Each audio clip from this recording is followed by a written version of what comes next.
Over the last couple years, crypto liquidations have become one of the most important things that you can learn here in the crypto market if you want a chance to actually win. And it's actually become quite clear that the people who understand how liquidations work vastly outperform the people who don't.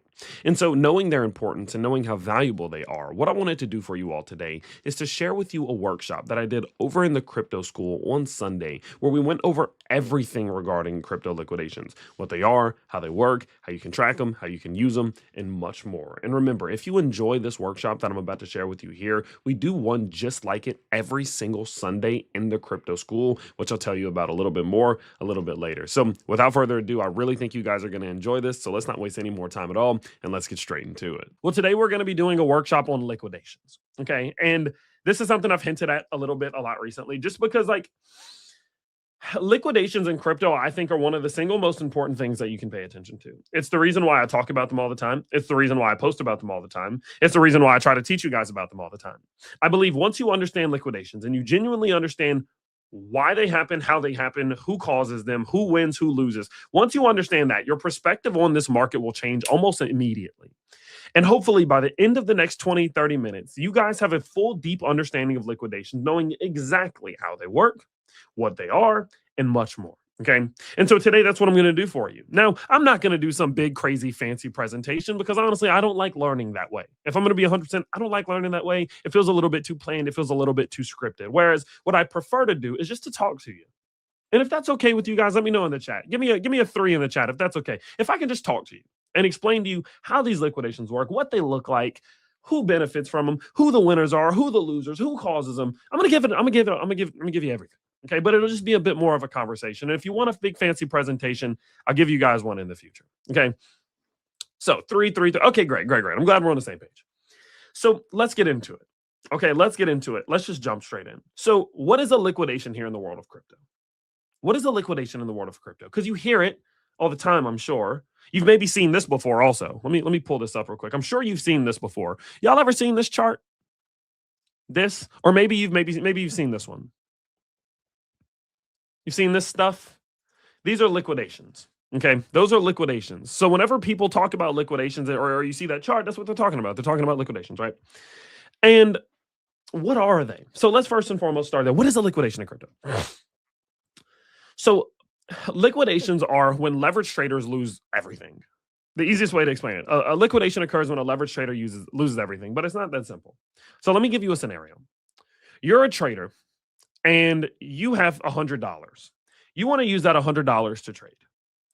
You have a couple options. You can either just use that $100 to trade. You can open up a 100x spot buy, which means that you just buy Bitcoin for $100 and just try to go up, right? Or hope it goes up, right? You can open up, that's really all you can do from that perspective. Or there's another option that you have in which you can basically borrow money or you can leverage trade, which is what it is. You're taking out loans, right? And the way this works is you'll go to an exchange typically, and you'll go to that exchange and say, hey, I have $100 that I'll put up as collateral. I want to use this $100 to borrow $500. I'm going to use your $500 to trade. And if I win my trade, I'll give you your money back and you'll also make money on top of that from fees. And if I lose, don't you worry. You can just take my collateral. So you won't lose money, Mr. Exchange. I'm just going to risk losing all my $100, but I'll take on some possible upside. The exchange says, okay, yeah, sure, we'll do that. But I'm letting you know now, yeah, if you lose this trade, you're losing the money we loaned you. We're taking it back. And we're also going to take that money that you put up as collateral. So just understand, whatever collateral you put up, gone. And the trader says, okay, yeah, sure, that's fine. We'll do that.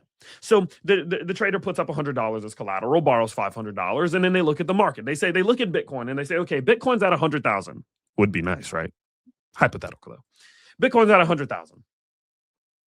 I want to bet that Bitcoin goes from 100,000 to 110,000. That's my goal. I think Bitcoin's going to go from 100 to 110, and I'm going to make money because I'm going to bet that it's going to go up. And that's the goal. So boom, they open up what's called a long trade, which is when you bet, again, that the market's going to go up. Well, the exchange says, hey, great, cool. Yeah, you think the market's going to go up. But if you're wrong and Bitcoin goes to hypothetically $93,000, remember, I'm taking all my money back. And I'm taking that collateral to cover my own losses because I loaned you money and you lost some of it. So I'm taking that collateral to cover my ass. And the trader says, okay, cool. So the trader opens up the trade at $100,000, and then, Bitcoin goes up 101, 102, and then as trading goes, it goes 101, 199, 98, 97. Oh, maybe there's hope. It goes 98, 99, 100. Then it falls all the way to 93,000. And as it hits 93,000, that position immediately closes. All the money that the trader borrowed is gone. And the collateral that the trader, the $100 that he put up, is also gone with it. And that trader lost everything. $93,000 is the liquidation level. The act of him losing everything was the liquidation. Does that make sense? So when you get liquidated, you lose all the money that you borrow. You lose all the money that you put up as collateral. The liquidation level is the level in which that event occurs. Let me know if this makes sense. Put a yes in the chat. I need to make sure you guys are following me here because I'm going to go further than this. So that's how that works. Yes, yes, yes. Okay, great. So that's how it works. It gets a little bit more complicated than that. You get the point. Now, you may say, Tyler, why does it matter that we watch where people get liquidated? Because when we're talking about liquidations are so high right now, what we're saying is that maybe, for example, underneath Bitcoin, let's say Bitcoin's at 100,000. If we notice that a lot of people will get liquidated at 98,000, it's extremely important to watch it. And I want to answer the question because you might say, why? Why is it so important that we watch where people will be liquidated? Because that's where the people who manipulate the market, that's what they want to happen. The people who manipulate this corrupt ass market want traders to be liquidated. And so naturally what will happen is this market will oftentimes move in the direction in which the most people will be liquidated. So if a lot of people are taking on that hypothetical example of betting that Bitcoin's going to go up, therefore they will be liquidated if it goes down, the market manipulators, those corrupt ass lizard people, they're going to want the market to go down to liquidate those traders. So when you're a trader, you need to know where will people be liquidated, because now the market has an incentive to go in that direction. So let me bring this back. Let me peel back this onion one more time. When a trader is so wrong that they lose everything, that's called being liquidated. Those liquidations occur at a specific level. The people who manipulate the market want the market to hit that specific level because they benefit from it. Now, naturally, you guys will say, why the I'm not going to go that far. We'd like to stay monetized here at the Crypto School. Why the world would they want us to be liquidated? I mean, that doesn't even make sense. Like, wouldn't the people who are in charge of the market want us to win? No. I don't know what world you live in, but the world we live in, guys like us aren't supposed to win. Retail's not supposed to win. But it goes deeper than that because there are actual tangible objective benefits that people behind the scenes have and incentives that they have for people to be liquidated. Let me explain to you. So when you get liquidated, there's 2/3 parties that really benefit from it. Centralized exchanges, market makers. And the reason I paused there, you can also say decentralized exchanges, but not really. So we're just going to stick to centralized exchanges. Okay. But anyway, centralized exchanges, market makers, and big ass investors like whales. Okay. Big whales. Those three, they all benefit at the detriment of retail when retail gets liquidated. Let me explain how. Centralized exchanges, how do they benefit when you get liquidated? In a couple ways. The first way that they benefit from when you get liquidated is that they generate a fee. They earn a fee on your trades no matter what. So when you buy and when you sell, when you long, when you short, when you open a position, when you close a position, centralized exchanges earn a fee determined by the size of that trade. So the bigger the trade, the more the fee, the more money that they make. Now, it doesn't all go to them, but a lot of it does, right? So think about this. If a trader gets liquidated and their position is forced to close, meaning that exchange is going to sell that position, what is that called? That's called a transaction. And if an exchange earns on transaction, that means that when that trader gets liquidated, that exchange earns money even though they took no risk. So think about this. The exchange gives you money for you to take on a trade. Your trade goes south. They take their money back in that collateral. So they don't lose anything. And then they make money on the fee that you paid when they closed your position. No risk, all profit. So every time someone gets liquidated, they make money. And it's a forced trade. They can force you to close that position because you took money from them, you borrowed money from them, and they didn't risk anything.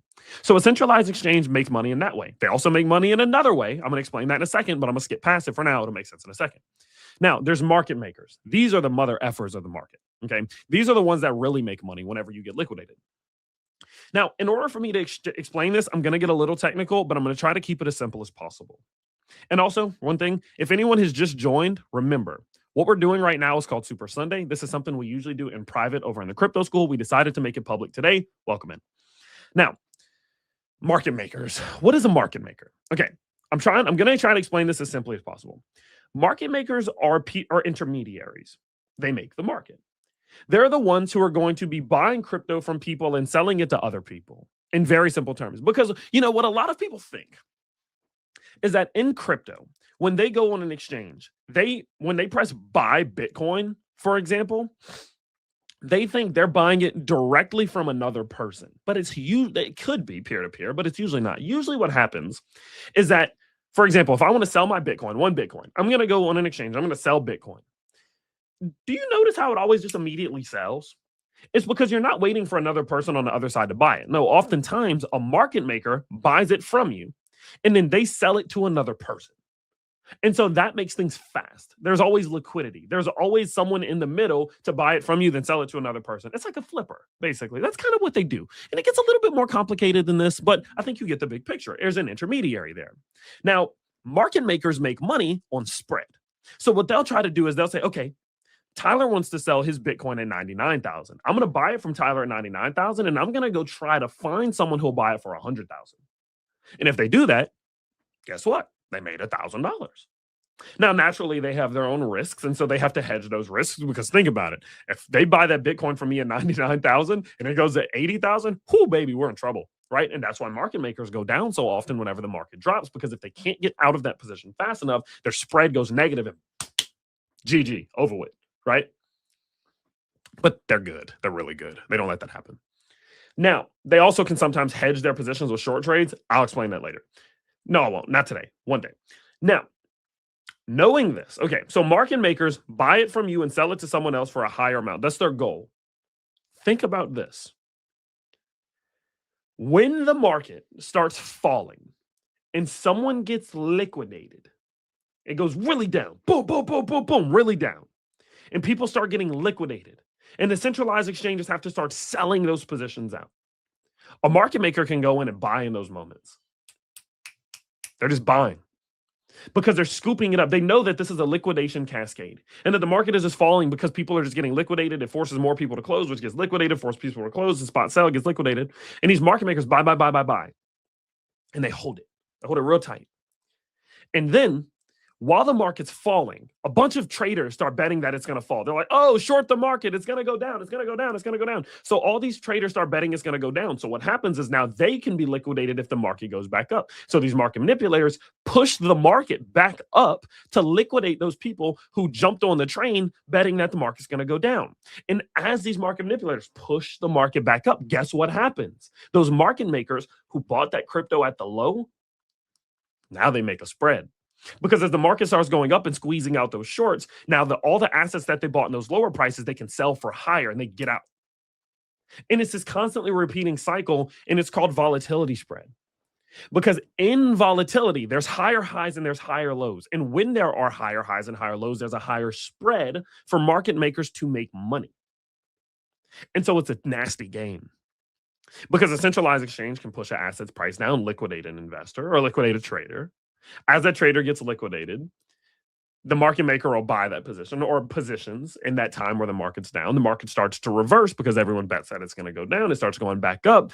And now all the people who bet it was going to go down, it goes back up. The centralized exchange closes down their trades. Now they earn money on that liquidation fee as well and the trade fee. And the market maker sells on the high. And now they just earn the spread. Centralized exchange won, market maker won, retail trader lost. It's a crazy game. It's a crazy game. Now, in addition to that, I told you there's a third person who benefits from this, and these are funds. So funds can also benefit because funds, if in the know, can go in whenever there are big liquidation events. They can buy the lows, And when the market starts to go back up to liquidate the short traders, they can sell into the highs and use them as exit liquidity. So can centralized exchanges. So can market makers. And so they can earn money from just spot holdings. Centralized exchanges can earn money on the fees. Market makers can earn money on the spread. And funds can earn money on the price action. And so they're beating your ass as a retail trader and making money while they do it and taking very little risk. It's a crazy game. So for those of you who wonder, no way, they want you to be liquidated. Yeah, they do. Yeah, they do. It's a nasty game. And I tell you guys all the time, this market is designed for you to lose, and that's why. They're incentivized for you to lose. And the sooner that you understand that, the better you can be as a trader. Now, there are ways that you can win in this, because I know many of you are wondering, well, what the hell? How do I avoid this? Well, there's a couple ways. One, you can never leverage trade.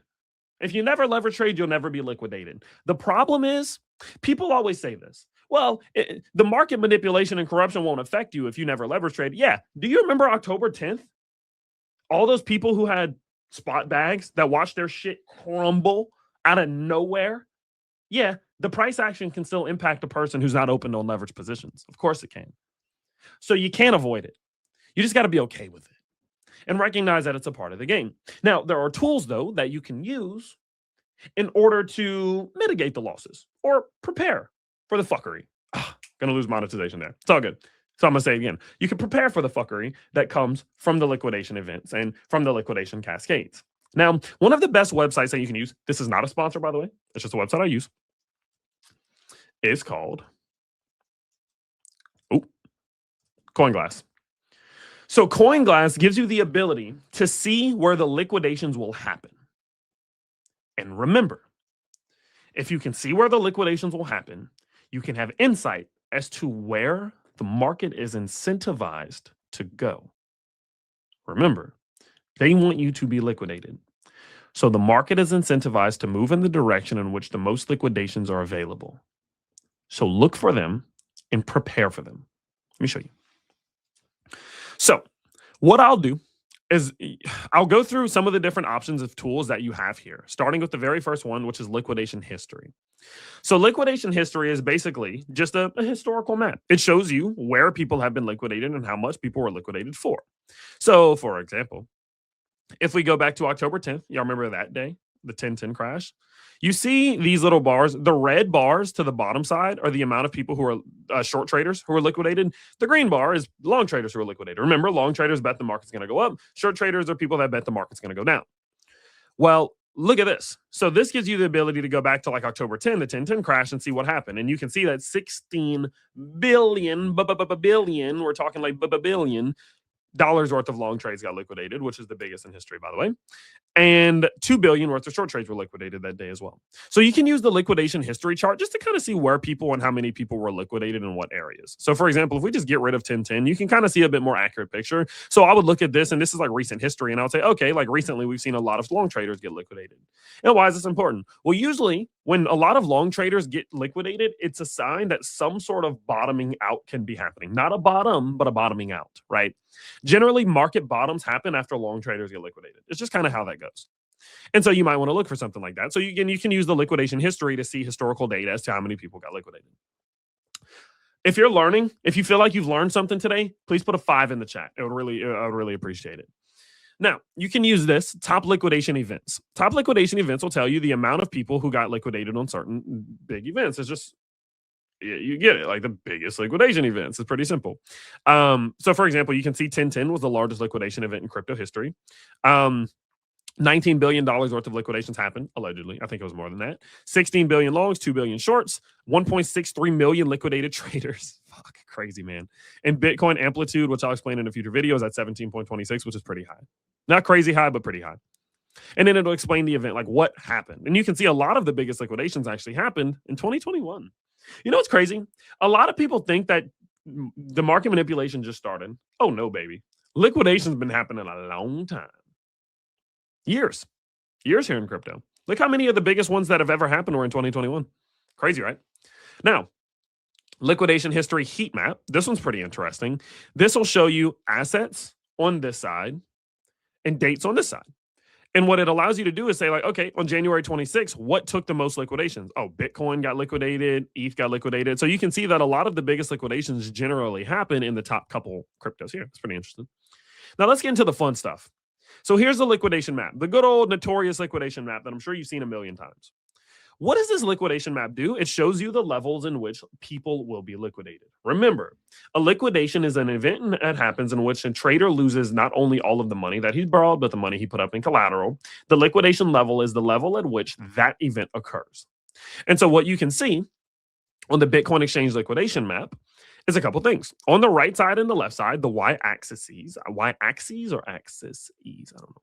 Anyway, you can see the total amount of liquidations that will occur at a certain level. At the bottom, you can see a price, and at the top, you can see the asset. So what does this show? This means that we're looking at Bitcoin. Okay. This says the time frame. So within the last 24 hours, based on the people who opened a trade in the last 24 hours, these are the people who will be liquidated. Smart thing to do, always go about as far out as you can. It'll give you the clearest picture that you can. Okay. Because if I only look at the people who've opened trades in the last 30 days, or if I look at the people who've opened trades in the last 7 days, it's important. But until you're good with liquidation maps, just start zoomed all the way out, or just start at like 90 days or something like that. It'll give you the best picture. Okay. Now, what am I looking at when I see this? So you see this red line. This red line represents Bitcoin's price. Now, if I change this to say Ethereum, that would represent Ethereum's price. If I change it to say Solana, it'll represent Solana's price. But it represents Bitcoin's price in this instance because Bitcoin up here. And if you follow that red line down to the bottom, you can see that it represents Bitcoin's price being at $77,785. You can also see that right here. So anything to the point, sorry, I read a funny comment. Anywho, so on the right side, anything that goes to the right of this red line are the liquidation levels that are above Bitcoin's current price. And this is going to get a little technical, but I need you to follow me closely because you really will understand this. Okay. Meaning, these are the levels in which short traders will be liquidated if Bitcoin goes up. Why? Because remember, short traders bet that the market's going to go down. So if the market goes up, they get liquidated. These are the levels in which they will be liquidated. For example, if we come out like this, let's go right here.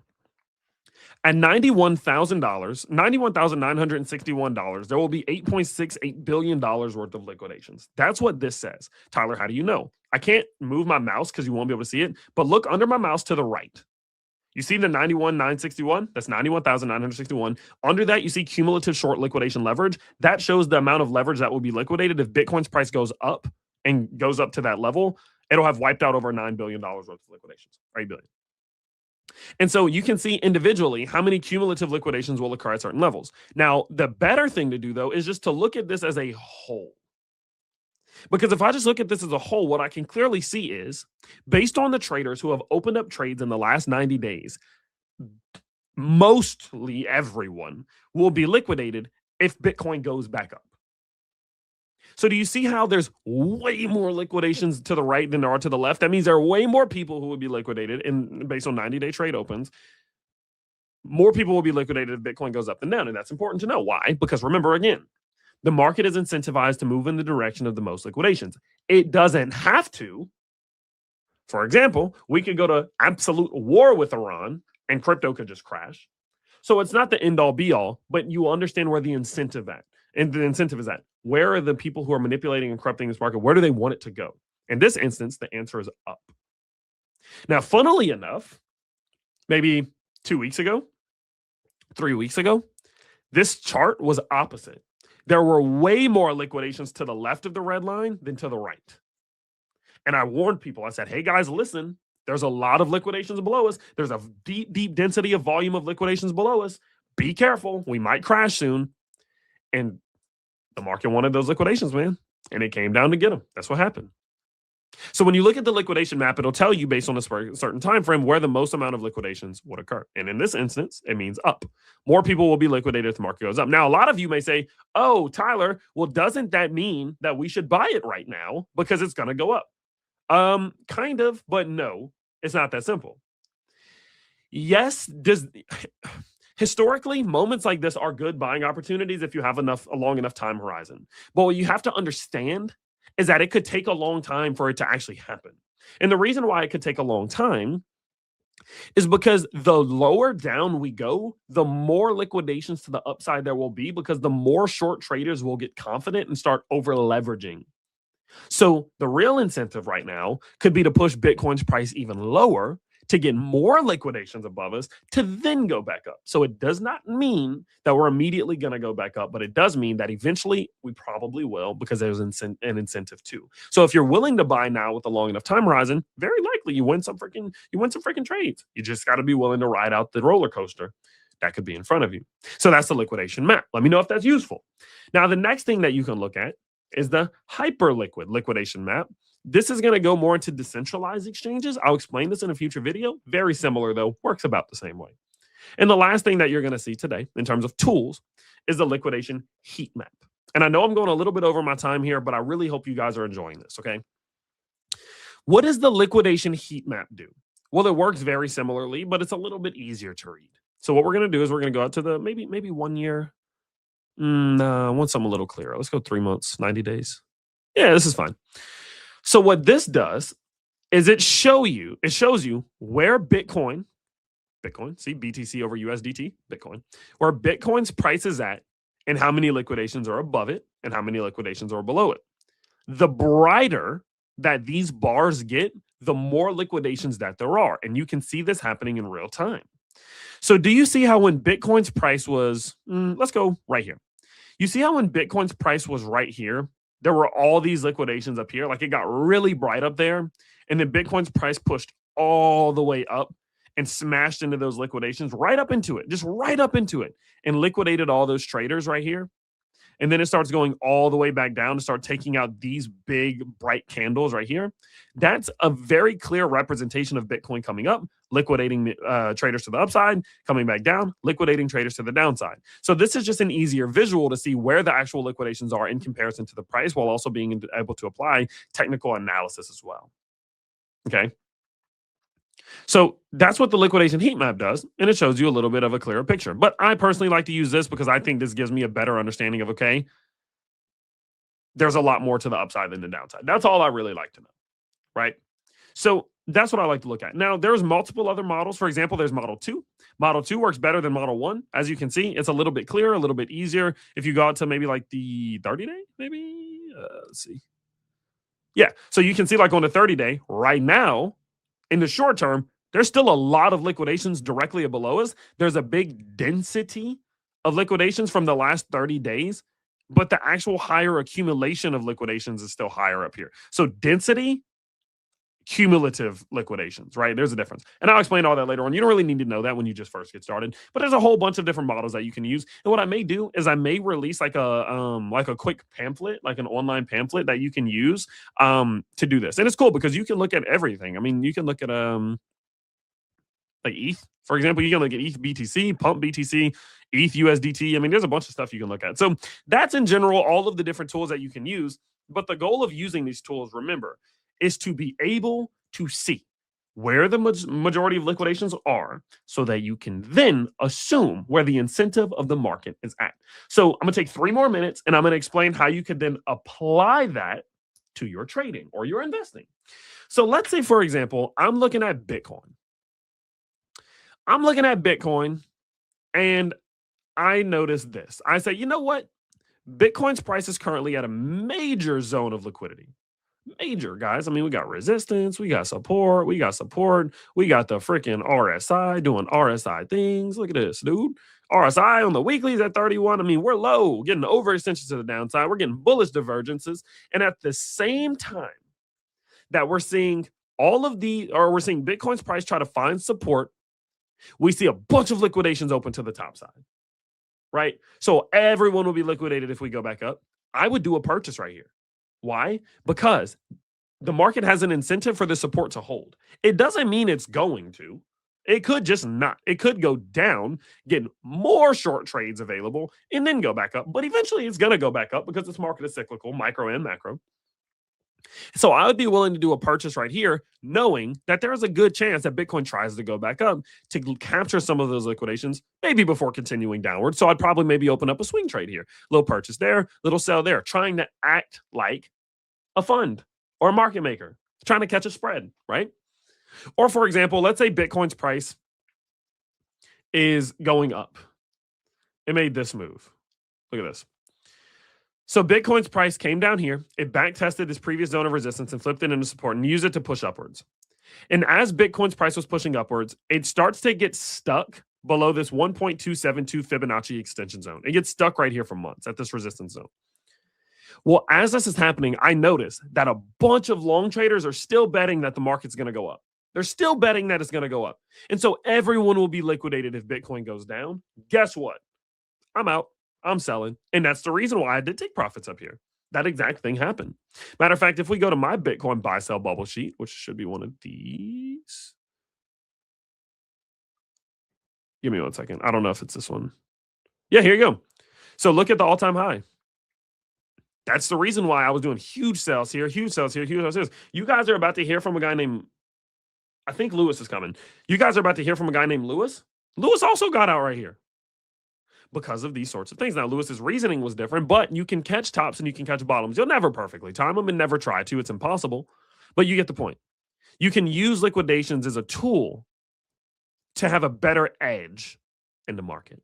So there you have it. There's the workshop. And again, I hope you found it extremely valuable. Now, remember, if you did find this valuable and you'd want more of it, we have what's called the Crypto School, and it's going to be linked down below. That's where this workshop was hosted. And in the Crypto School, you're going to get so much value, you're probably not going to believe it. I mean, when you first sign up, there's courses for you to take, which teach you how to become a trader, a day trader, a passive investor, how to create a strategy here in crypto. There's Crypto 101, which teaches you just the basics of crypto.